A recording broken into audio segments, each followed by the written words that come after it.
Hey y'all, let's walk and talk. I was reminiscing today with one of my coworkers about when I was younger. I was about 27 years old, and I was telling her how how dumb I was. And back then, you couldn't tell me I was dumb. I thought I was a bright young lady making pretty decent decisions. But when it came to men and my relationship with men, I didn't think of them as criminal minded as I should have, if that makes sense. Meaning I didn't think that the danger that it existed out there was going to happen to me. I put it that way. You meet a guy, he seems nice, he seems sweet, y'all chit chat on the phone a little bit. Next thing you know, he's saying, so let me buy some food and come on over. That's their way of being cheap. They don't want to take you out. But if you're smart, you would say no. And I wasn't smart. Wasn't as smart as I thought I was. Let me tell you this particular story. I'm going to be out of breath because I'm walking up a hill. Let me tell you this particular story about this guy named Greg. Greg was 10 years older than me. I met Greg when I was 23. He was 33. How I met Greg, the day I saw him for the first time, I'm in my neighborhood. I crossed the street to go to the bodega. A Puerto Rican poppies run the bodega in Brownsville. I go in the bodega to get some stuff. He's following me down the aisles. Say, could I help you? Now I know the guys in the bodega. Those are my buddies. And I know he don't work there. And also he's not Puerto Rican. So I looked up at him. He said, can I help you or something? I said, I don't need your help. I'm good. And I was always a friendly person. Unless a man was disrespectful to me, I was always very friendly, cordial, probably overly friendly. Not flirting, but that's just my nature to be kind. Anyway, he was like, I can still help you even though I don't work here. And I was like, no, thank you. Gathered my little stuff, made my way to the counter, proceeded to pay for my stuff. He whips out money talking about he'll pay for it. I said, sir, I do not know you. No, thank you. I don't need you to pay for my stuff. So he's like, could we be friends? I said, I don't know about that. First of all, men don't want to be friends. Men never want to be friends with you. If they running into you outside and they step into you, they want something from you. They're attracted to you. And they want to see how far they can go with that, right? Anyway, I knew I wasn't in the mood to be involved with anybody. I was single at the time. I had 2 daughters, and me and their father, who were married, was separated in the process of getting a divorce. And I was in the midst of chilling, and that's all I wanted to do. Yet, I was still interested in being in the company of men. I love men. Full-fledged heterosexual woman, okay? Was not promiscuous, not trying to sleep with these guys, but I enjoyed the company of men. I like to hear their deep voice. I like their ideas, their views. They're just different from us, right? Y'all know that. That's why sometimes we don't get along, because we're just so different in our thought process. But yet and still, I respected that, right? So anyway, Greg lived on the block. Greg came out of nowhere because I lived there for years and I never seen him. My retarded self didn't even realize this man was just coming out of jail. That's what was going on. He was all big and buff. He came there to live with his mom. This man was just coming out of jail. Nonetheless, he walked me outside the store. He was like, let's just be friends. I said, men don't want to be friends with women. Making a little cordial conversation. Nonetheless, told him no. But I kept seeing Greg. Every time I go out, every time I go pick up my daughter from daycare, because my oldest daughter was in daycare at that time. She was 3. And my baby girl was home with me. She was 1. So I would just keep running into Greg. So eventually, Greg wore me down enough for me to give him my phone number. So we were talking. He's like, you're so beautiful. You're a beautiful young lady. I don't know if I could just be friends. And I said, I figured such. You know what I'm saying? But he was like, just give me a chance. Just give me a chance. Give me a try. Blah, blah, blah. And I was like, no, I don't want to be with anybody. I said, I don't play games with men. I said, I'm listening to you. You talking about being friends. But I was being foolish because you can't be friends with men. I'm letting you ladies know that right now. Right now. No matter how old you are. Men don't want to be your friend. They don't choose women to be friends with. They choose men to be friends with. Know this. Nonetheless, there were so many signs why I should have just left Greg alone. Greg started to tell me how much he loves me. Now, I did go out with Greg once. We went to the movies and we came on home. We didn't even go to dinner. We just went to the movies and came on home. He got a little too close to me when he walked me to my house. And I was like, no, Greg, don't do that. So he was like, all right, I respect that. After a while, Greg is a man. And like I said, I believe that man was just coming out of jail. He ended up getting a girlfriend. I was like, phew. And I was pretty happy about that. But we remained friendly. We were not on the phone talking every day because I wouldn't do that with somebody else's man.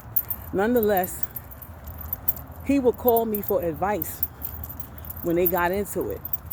And I told him what women like. I said, we love flowers. We love candy. Most of us do. We like to be wooed. We want to be romanced or whatever. So I gave him a couple of pointers on what to do to make up to her. Her name was Robin. And nonetheless, she's a nice looking girl too. Nonetheless, they were doing their little thing. So it kind of made him leave me alone a little bit. She was keeping him busy. I was like, good. Nonetheless, things didn't work out for them. So here he come again. Now he was full on it now. Yeah, I really want to be with you. You're a beautiful young lady and I just want us to be together. Why you don't want me? Now, how you going to explain to a man why you don't want him without hurting his feelings? And at that age, we don't even know how to turn a man down properly. Unless you're just straight up nasty and you just say anything out your mouth. But most of us, we always trying to lessen the blow. My thing was, when my friend met him, she thought he was attractive. She was like, what's wrong with him? He's a good looking guy.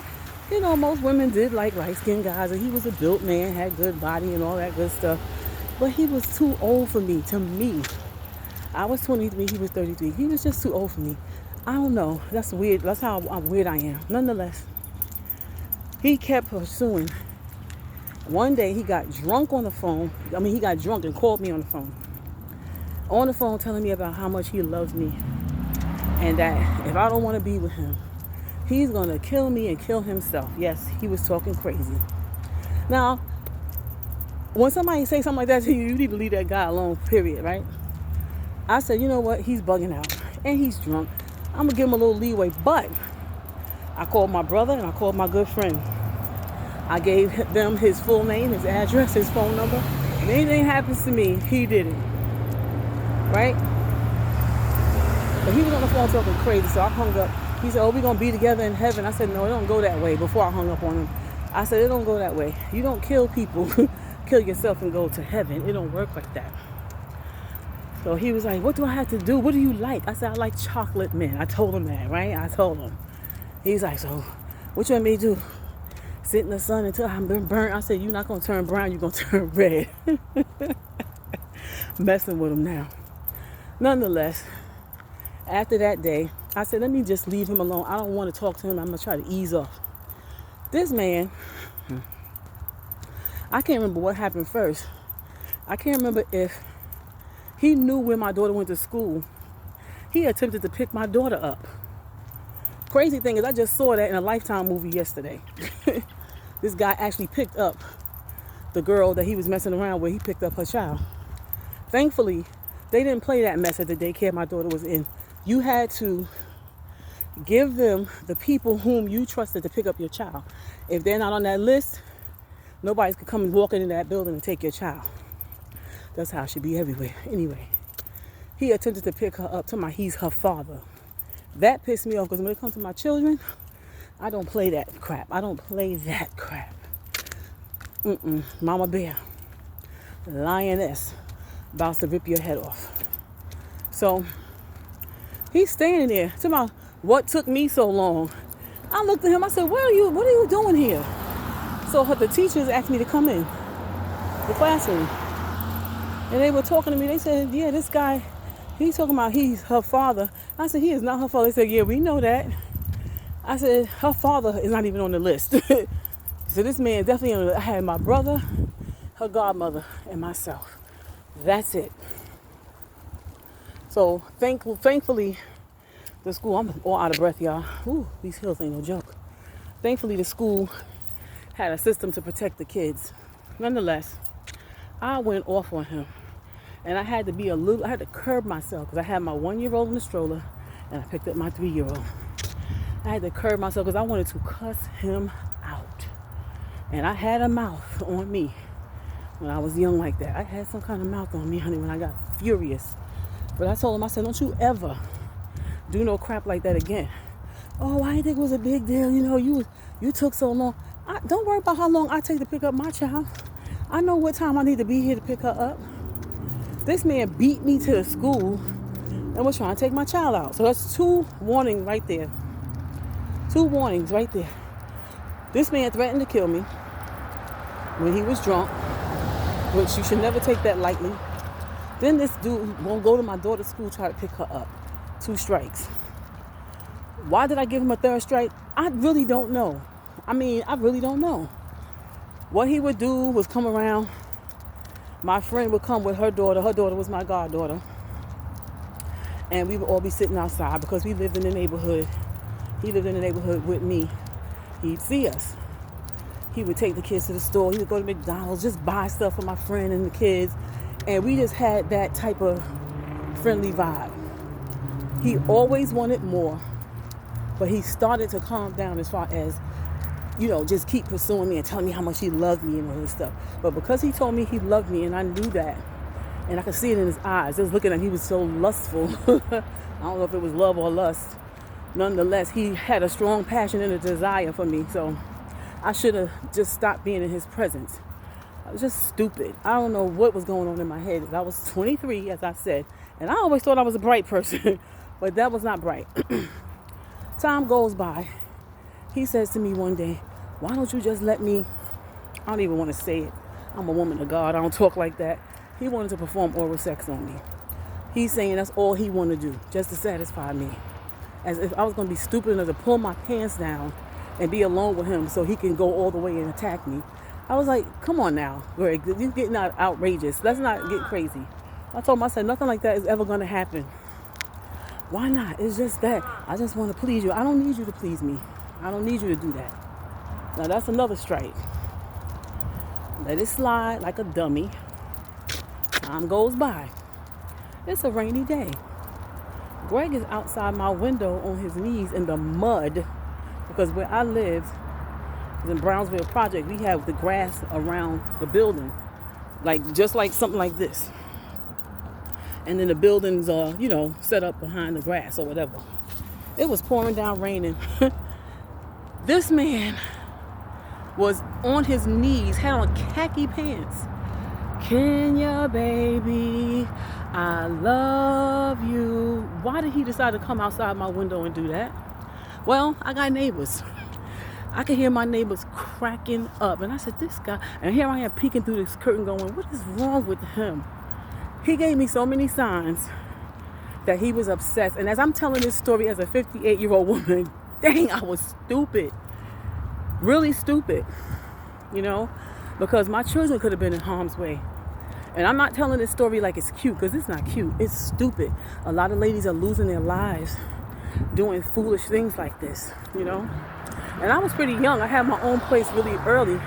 And a lot of men were excited about that because they couldn't get next to a woman without taking her out. They had to spend money on them. And half of them didn't even have their own place. They were bums.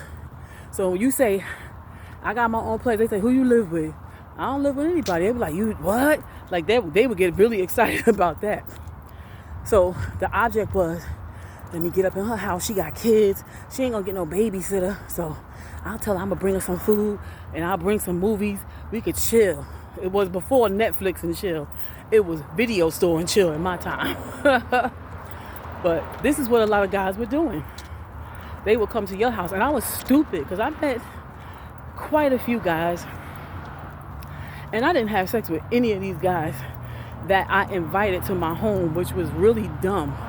Sometimes my daughters would be with their father because he had rights to see them every other weekend. So the girls would be with him. But it was just a stupid position to put yourself in as a young, attractive woman. with these men who were basically strangers. And I talked to them on the phone and stuff like that and felt comfortable enough when they say, oh, let me come over. They should have been saying, let's go out. Let me take you out. They weren't doing that. They were, for the most part, the majority of them were very polite. Nobody ever pushed me to do anything I didn't want to do. Some of them did try to kiss me, and when I said no, they respected that. And then the relationship died because men don't want to be your friend. I was meeting guys, they were coming in and exiting as quickly as they entered because they were like, she ain't giving it up. And I wasn't. I was just lonely, and I was being stupid because I was letting these people come in my personal space that I had with my daughters. And I'm just sharing this with y'all because I want y'all to hear me and hear me good. I had 2 praying grandmothers, and I believe so wholeheartedly in the power of prayer. I was blessed because I was covered by the prayers of my grandmothers. But I believe if my grandmothers weren't in my life, things could have been worse. But the Lord heard my grandmother's cries to cover their family. I'm a true believer of that. Because there are so many young ladies who have been raped, murdered, abused, being stupid just like I was, thinking that it's cool to chill with some dude that you don't know anything about. It is the most stupidest thing you could do. The biggest mistake you can make is be alone with a stranger. So Greg, let's go back to Greg because it gets worse. If y'all could believe it, it got worse. Time goes on. Greg simmers down a little bit. You know, he's not in your face all the time, but here and there he keeps saying, professing his love and what he want to do to me. And I'm like, okay, he's bugging. Now here we go. One night, I was on my way out. This is before I gave my heart to God. I was still partying. I was going to be meeting my girls. And so I'm in the house. I'm getting my hair, fixing my hair up, put on my little outfit. I hear a knock on my door. Because he used to knock on my door. We did watch movies together. It was like I wanted the company. I didn't want him, but I could not deny him for some stupid reason. I couldn't say, no, Greg, no, don't come over, or no. I mean, if I really wasn't in the mood, I'd say no. But there were times where we had movie night together. He brought over a DVD and we watched a movie. Anyway, he knocked on my door. It was no big thing. I go to the door. I let him in, as I always did. He come in that day. Now, the way my apartment was set up, when you come in the door, my living room was there. Then as you keep walking, there's my kitchen. Keep walking, there's my bathroom to the left. Then my daughter's room, the closet's on the right, and then my bedroom to the back. 2-bedroom apartment. Now, Greg never, he never went past my bathroom. He barely used my bathroom when he came to my house. So when he came in, it was quiet because my daughters weren't there. They were with their dad. So he goes, where my girls at? I said, they're with their father. And he was like, oh. He said, wait, where you going? He was always jealous. He was jealous when I was going out with my friends and I'm wearing certain outfits, which I used to wear some provocative clothing back in the day. I was young, doing what young people do, being foolish. And so when he saw what I was wearing, which I think I had on a pair of jeans, but I had on this cute top that had these little buttons. It was kind of low cut. I was never the type to like to show cleavage and all of that. I had a couple of outfits that do have little cleave going on, but I was really not that tight.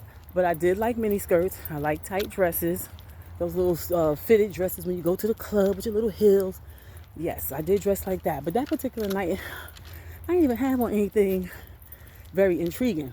But anyway, I was in the bathroom doing my hair, so I went back to the bathroom to do my hair, thinking, it's time for me to turn back around, that he was going to go sit on the couch. He came to the bathroom. So he's leaning on the jamb of the door, watching me while I'm doing my hair. Still didn't feel no way about it. It's just Greg. Ain't no biggie. He never physically did anything to harm me or make me feel scared of him. Besides that stupid threat of he gonna kill me and kill himself. But I said that was just Greg being stupid. He was drunk. Okay? That had never happened again. I think by this time I had known Greg for like a year. So honestly, I didn't feel any discomfort or nervousness or anxiety about being in his presence. But I had to go to my bedroom to get something for my hair. So he's standing in the door jam, and I'm like, I said, move, Greg. And he's laughing, acting silly. And I said, move. So I pushed him. I walked past him to go to my bedroom to get something off my dresser. I think it was a bobby pin or something I needed for my hair. And I go in there. Now I turn back around to come out my bedroom. Who's standing right there at the door jamb of my bedroom now? He walks in.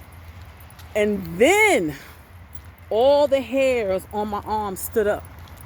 I'm like, oh God. Oh God. We always want to call on God, right? We don't do the right thing. We don't make the right decisions. But then when something's getting ready to go down, we want to call on the name of the Lord.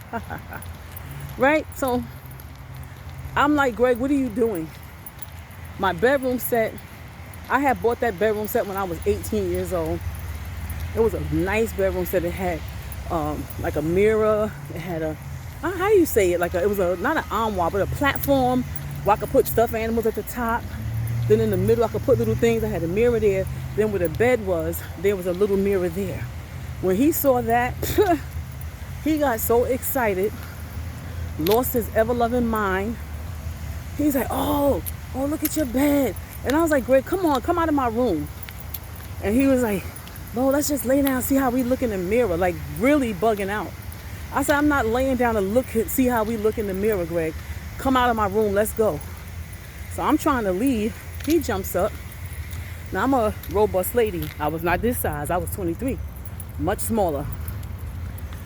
This man picks me up under my arms like this and threw me on my bed. And I'm like, what the hell? Now you feel like you're in the Twilight Zone because it's like a situation of disbelief. I never thought that he and I would be in no predicament like that. I just didn't think about it. Dumb. This man says, oh, just let me do, he want to perform oral sex. I don't even want to say the stuff he was saying, but that's what he's asking to do. He want to perform oral sex. I'm like, Greg, you're acting really stupid right now. You need to stop. Jump on top of me. I couldn't get up. Now, it was always my belief. I'm talking to you women, you young ladies, because, we talk a good game. We really think we're bad sometimes. We think we could beat a man. Stupid. Stupid with a T. Stupid. We can't beat no man. If we happen to get the drop on him some kind of way, praise the Lord. But overall, men are stronger than us. We are no competition for men. So I'm trying to fight this dude because I am fighting him because I'm not going to just lay there and let him do whatever. And I was angry. I think I was more angry than scared because I'm like, what the heck is he doing? Like, I was really upset. So I was like, Greg, get off of me. Now he's in my face. He's trying to kiss me. And I'm turning. I'm like, come on now. I slapped that man with all my might. I took my hand from down here. We were on the edge of my bed. I'm on my back. He's on top of me. And my right hand was hanging off the bed. So I just came up and whack. I slapped that man with every ounce of strength that I had. And he was a light-skinned guy. I slapped his face red. You know what he did? He started laughing. I saw a demon in that man. I saw the demon in him. And then it was that point that I went from anger to fear. I was like, oh my God, I'm in trouble. He's digging his knees in my thighs. I'm trying to keep my legs closed. He wants to lay on top of me and get in between my legs and be whatever he's trying to do to me. And he ripped all the buttons off my shirt. He just ripped my shirt open. I'm like, this is unbelievable. I can't believe this is about to happen. I'm tussling with him. And I remember what my mom told me because she had a situation where one of her friend's husbands tried to hurt her.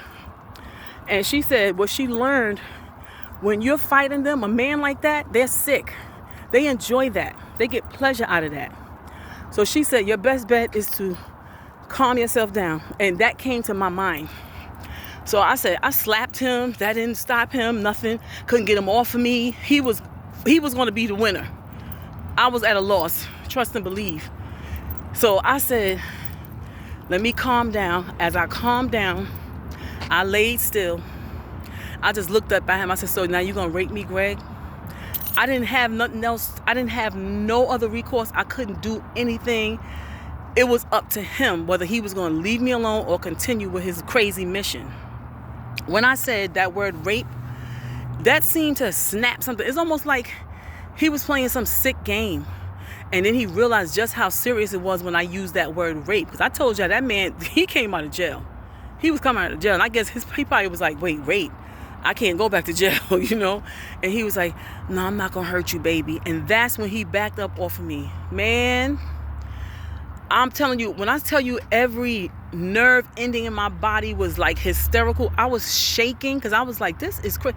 It was so unreal. It was so unreal. I can't even explain it. Unless you had gone through something like that, you would understand exactly what I'm saying. But it felt like an out-of-body experience. Like, this is not happening. Must be a nightmare. But he got up off of me. And when he did, I jumped off that bed so fast. I ran down my hall to my door and I opened up my front door and started screaming. I was acting like a complete fool because now I feel safe. I just wanted to make noise and get him out of my house. Now I'm cursing him out. Get the blank out. Get out of my house. And now he's embarrassed. He's ashamed and he's embarrassed. But he left.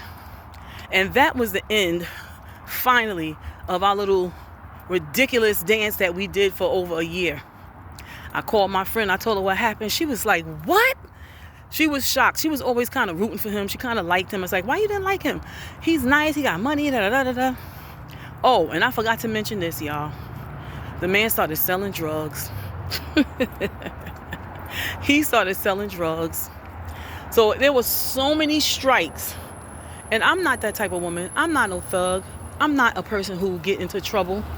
I don't like dudes that we used to call them hard rocks. That's why the era I come from. We used to call them hard rocks. Y'all call them thugs now and all that. Those type of guys never interest me. I like corny men. I still like corny men. My husband is a corny man. And when I say corny, I'm talking about somebody who ain't cussing, smoking, drinking, partying, disrespecting me, calling me the B word. I don't like dudes that do the opposite of that. Now, he never did all those things, but he was out there beating people up when they didn't have his money. I don't know what in hell possessed me to continue a friendship with a man like that. And when I mean, as I'm telling y'all the story right now, I'm baffled by myself. Like, who were you? You are the dumbest 23-year-old. Dumb. So nonetheless, after that event, that was it. And then with him doing that, selling drugs and all that, I was like, you can't be around me and my kids. I don't even want nobody to see you around me. He would be saying stuff like, oh, that's my girl. If I'm walking to the store, ooh, this hill. Look. If I'm walking to the store or whatever, and he see me, he out there with his boys, he telling them, that's my lady. And I'll be like, no, I'm not. I'm like, you don't do that because it was known in the hood that if he did something outrageous, and somebody was coming for him and they couldn't get him, they gonna get his woman or his family. Don't be telling these people, and I told him, I said, don't be telling these people I'm your girl. I don't like that. I'm not your girl. Well, baby, I want you. I don't care what you want. I'm not your girl. You ain't gonna be putting me and my daughters in danger. But man, that was like the stupidest thing that I have ever done in my 58 years. 58 years I'm living now. I thank God that I made it to this point and I had never been molested nor raped. The grace of God. Because so many women are being raped and harmed by men because we're too trusting. We're making stupid mistakes. We're putting ourselves in jeopardy.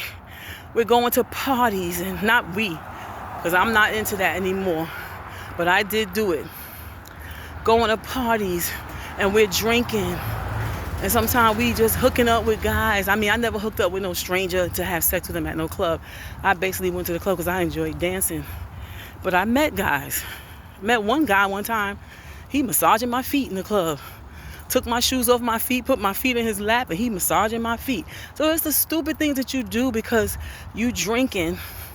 You're drinking, so you're not in your right mind. Now I call these clubs and stuff like that dens of sin. A serious setup for anything horrible to happen to a woman. You're half dressed, wearing skimpy clothes. The music is suggestive. There's liquor, there's weed, whatever people take to get high, and your inhibitions are gone. It's dark. A setup for Satan to attack. So I'm telling you, ladies, even when y'all doing on y'all girls trips, and there's women my age that go on girls trips, getting drunk, going off with people, having sex, having a fling in Jamaica or wherever you are. This is a time and age where people are harming women, killing us and taking our organs, or selling us into sex slavery.